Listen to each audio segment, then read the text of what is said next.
सो हम अभी डिस्कस करेंगे next section, onward and upward with catastrophic interruption through out the world. तो हम फिर से ग्राफ देखेंगे जो ऑथर हमें दिखा रहा है, एंड ये सेम ग्राफ है GDP versus life expectancy at birth for both sexes. ठीक है, तो जैसे जैसे जीडीपी बढ़ रही है लाइफ एक्सपेक्टेंसी बढ़ रही है, बट वो आगे जाके फ्लैटन हो जा रही है। क्यों हो जा रही है? क्योंकि अभी भी लिमिटेशन है ये ह्यूमन स्पीसीज के, मतलब कि एंड एज पे, कि मैक्स 100 जा सकता है, 200 जा सकता है, तो अभी 100 ही है। तो उसको ब्रीच करना will require I think significant breakthrough in science. ठीक है, तो इस सेक्शन में जो ऑथर है वो ज़्यादातर उसी के बारे में बात कर रहा है कि हिस्ट्री में पास्ट में कौन सी बिगेस्ट कैटास्ट्रॉफी रही हैं जिन्होंने वर्ल्ड को इफ़ेक्ट किया है। इन बोथ लाइफ एक्सपेक्टेंसी की बात ही कर रहा है मेनली, तो how they affected life expectancy. तो वर्ल्ड वॉर 2 के बाद ना सारी कंट्रीज़ के जो प्रोग्रेस थी वो इवेंचुअली सही होने लग गई थी, क्योंकि जब तुम्हारा वर्ल्ड वॉर ख़त्म हो गया था तो all countries have some equipments to produce, और मतलब वो क्या बोलते हैं उसे, जो ग्रीन रेवोल्यूशन था वो तो आ चुका था। Peoples know how to do farming and how to produce food, how to store food. So ये था कि, और वैक्सीन वगैरह भी आ चुकी थी कुछ कुछ, तो ये था कि आप भूखे तो नहीं मरने चाहिए। ठीक है, तो उसके बाद एक मेजर इवेंट है, ठीक है, जिसको बोला गया है China the great leap forward. Great leap forward एक स्कीम थी जब चाइना में कम्युनिस्ट पार्टी अभी भी है, ठीक है, और उस टाइम माओ एक लीडर था, माओ लीडरशिप। तो उन्होंने एक प्लान निकाला था जिससे वो कंट्री को और ओवरऑल मतलब जीडीपी बढ़ा देंगे और पावरफुल बना देंगे। सो उसके लिए उनका मेन मोटो क्या था कि हम ज़्यादा से ज़्यादा फूड एक्सपोर्ट करेंगे। ठीक, बाहर करेंगे तो बाहर देश से पैसा आएगा। ठीक है, तो उन्होंने, और कम्युनिज्म में क्या हुआ कि उन्होंने सबका जो प्राइवेट प्रॉपर्टी थी वो सबको क्या वर्ड होता है, कॉन्फिस्केट कर लिया था, मतलब लॉ के अथॉरिटी के अकॉर्डिंग उन सबको कब्जा कर लिया था, उनकी ओनरशिप ले ली थी।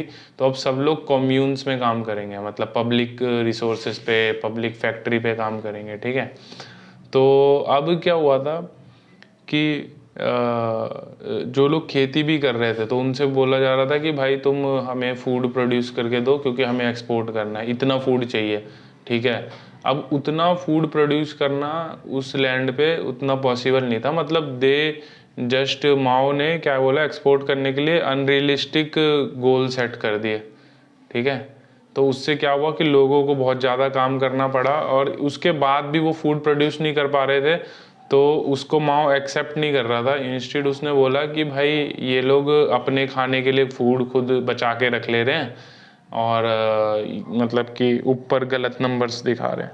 तो इससे क्या हुआ, ये माओ को पता चल गया था 1 साल के अंदर ही, और लोग बहुत परेशान हो गए थे, लोगों के पास खाने के लिए नहीं था। जो फार्मिंग वगैरह कर रहे थे, मतलब वो खुद अनाज उगा रहे हैं, ठीक है, और उनको खुद खाने को नहीं मिल रहा है। तो and this is the biggest fall for communism, एक तरीके से अगर देखा जाए तो, कि कम्युनिज्म आने के बाद अगर ऐसी सिचुएशन आ रही है एंड देयर इज़ नो वे कि कोई इसको प्रिवेंट कर सके, कोई इसमें पॉलिसी तो है नहीं कि आप सरकार गिरा सकते हो कम्युनिज्म में, मतलब कि वो तो उतना लोगों को अथॉरिटी दे ही नहीं रहा है कि आप कुछ एक्शन ले सको। डेमोक्रेसी में कम से कम एक्शन तो ले सकते हो। तो वो जो फेमीन था वो 1958 से लेके 1961 तक रहा था। फेमीन मतलब क्या होता है, भुखमरी, भुखमरी, हाँ भुखमरी वर्ड होगा हिंदी में। तो अब अब तो ये इसलिए ना, इसलिए और ऑल्सो, और माओ ये चीज़ एक्सेप्ट नहीं कर रहा था कि उससे गलती हुई है, और फिर उससे बहुत लोग मरे थे, बहुत ही मतलब ड्रास्टिक, इतनी डेथ हुई थी इतनी डेथ हुई थी कि वर्ल्ड जो ओवरऑल वर्ल्ड की लाइफ एक्सपेक्टेंसी है वो उस पर इसकी वजह से मतलब पूरा इम्पैक्ट कर दिया था, खाली चाइनीज़ की डेथ ने। मतलब आज आप भी ग्राफ पे पढ़ोगे, बर्थ रेट डिक्रीज हो गए थे, डेथ रेट एकदम से बढ़ गए थे खाली 2 साल के अंदर अंदर। फिर उसके बाद उन्होंने वन चाइल्ड पॉलिसी ले आई थी चाइना ने कि एक ही चाइल्ड होगा, जो भी है। बट ये काफ़ी मतलब बड़ा इंटरप्शन था वर्ल्ड वेलबींग के रिस्पेक्ट में चाइना का। उसके बाद दूसरा एपिडेमिक आया था, दूसरा इंटरप्शन हुआ था साउथ अफ्रीका में, जो HIV एड्स एपिडेमिक आया था। तो इसने भी बहुत सारी डेथ हुई हैं इसकी वजह से भी साउथ अफ्रीका में। इवन अभी भी ये टोटली तरीके से और द वर्ड डिप्लीट नहीं हुआ है कंट्री से, मतलब इट इज स्टिल देयर। तो इसमें बस 2 इवेंट्स के बारे में मेजरली ऑथर ने बात करी है। देखते हैं अब नेक्स्ट चैप्टर हम डिस्कस करेंगे, next section, global poverty and global inequality.